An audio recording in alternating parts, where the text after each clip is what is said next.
Nedeljkovic from Pittsburgh and Askarov from inside the Sharks organization. Seems like that's going to be the 1-2 goalie tandem for the Sharks this year. How do you feel about that? Obviously, we saw enough of Askarov last year. Certainly in San Jose with Nedeljkovic, we don't know about him firsthand yet. But how do you see that goalie tandem?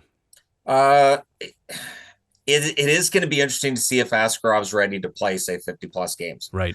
Nedeljkovic is a decent middle-of-the-road backup. He is capable of starting 25 games, I would say, during a season.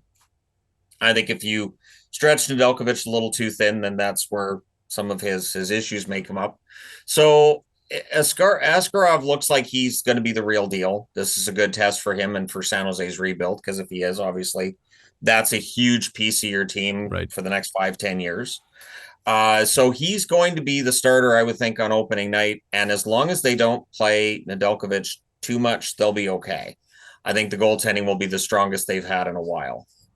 You know, there was a pretty strong reaction to when Ryan Reeves was acquired by the San Jose Sharks a couple weeks ago in that trade with Toronto. Look, the move was calculated. This was a move made by San Jose. This was a very intentional move, despite what fans might think of it for or against. How do you see Ryan Reeves coming to San Jose? What's your big picture take on that?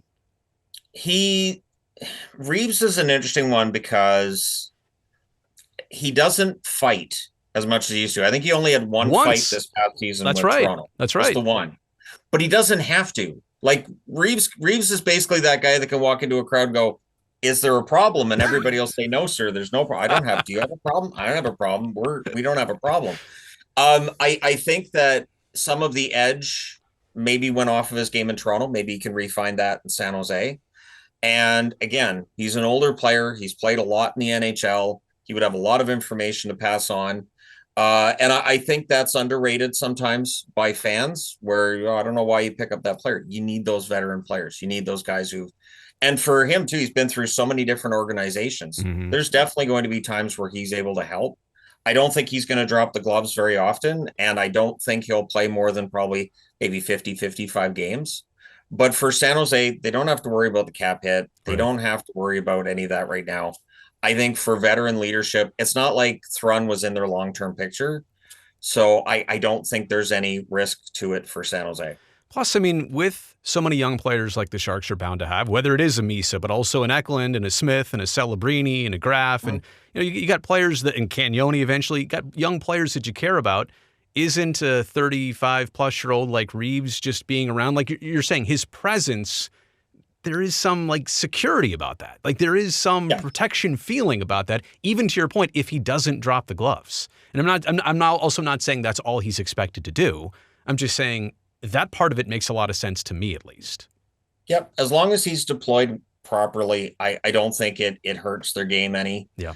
And, having a veteran like Reeves, I think will help those young players.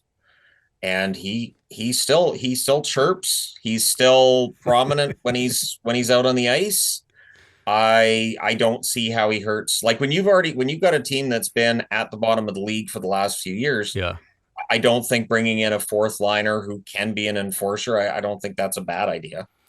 Between Dickinson, Musty, Haltnen, Cagnoni, I could go on and on with this list. There's so many young players in the pipeline for San Jose with kind of the almost ready type scenario. And you know it's going to happen. You just don't know when their opportunity is going to happen. How do you know? And I know neither of us are general managers here, nor scouts, but in your view of how good timing has happened for young players, what are the key indications that a young player is ready for that big step? The things that I usually look for, I know if I'm watching preseason, like the goal scoring is fine and all the flashy stuff is fine. It's how they handle the physical game. Do they take retaliatory penalties where they don't need to? Right.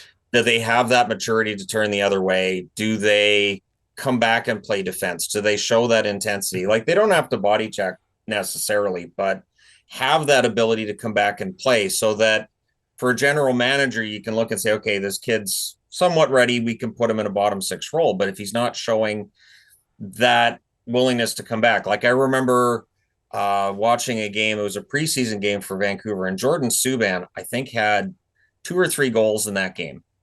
And yet watching that game live, I remember noticing he was never in position. So it's like, okay, the offense is there, but because he's never in position, he's not making the team. And that's one of those things that you'll notice more. That's where the eye test makes, although I guess analytics would say, hey, wasn't in position either. Right. But it is tricky. Like, I think Dickinson is ready.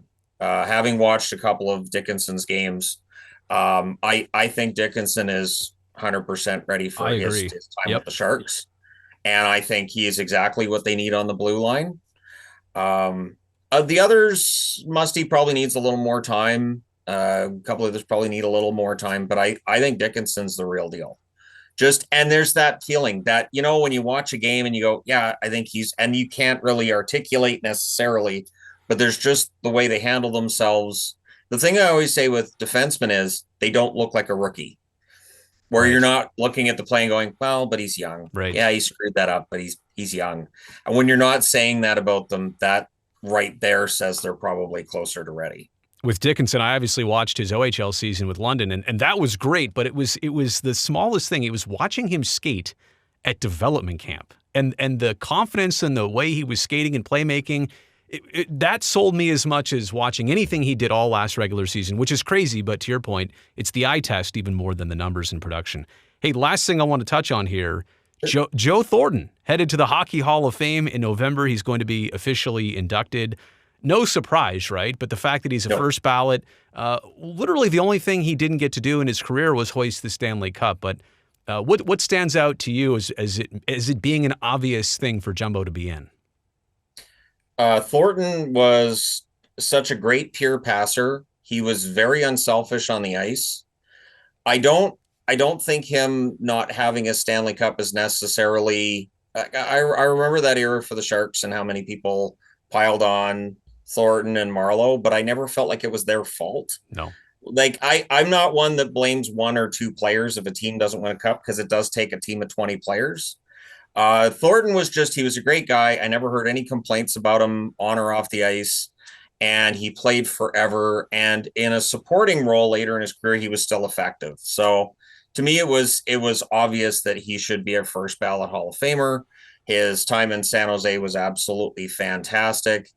And I'm glad the Sharks are keeping him in the organization. It's always smart for a team to take their legends and find a way to keep them incorporated in the organization. I think it's great from top to bottom. Technically right now, Joe Thornton and I are coworkers. There you go. There you go. I mean, who would have thunk it? Yeah. That is not proper life. That is not how life is supposed to work, but that's how it is. Yep. So there you go.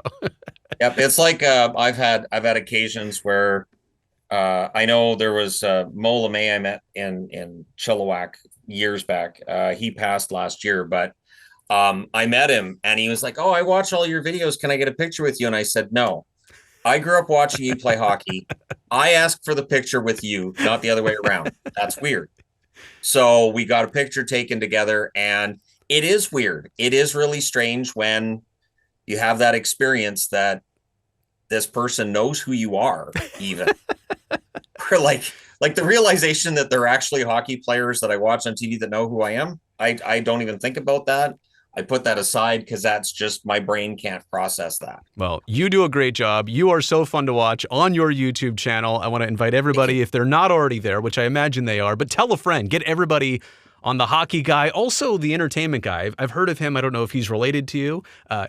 He stirred up some controversy with his opinion on Happy Gilmore too. I did a video on that as well too. He's a separate entity, a separate commodity, but the hockey guy and the entertainment guy are both great. Shannon, I really appreciate your time. Thank you so much. Have a great rest of the summer. You too.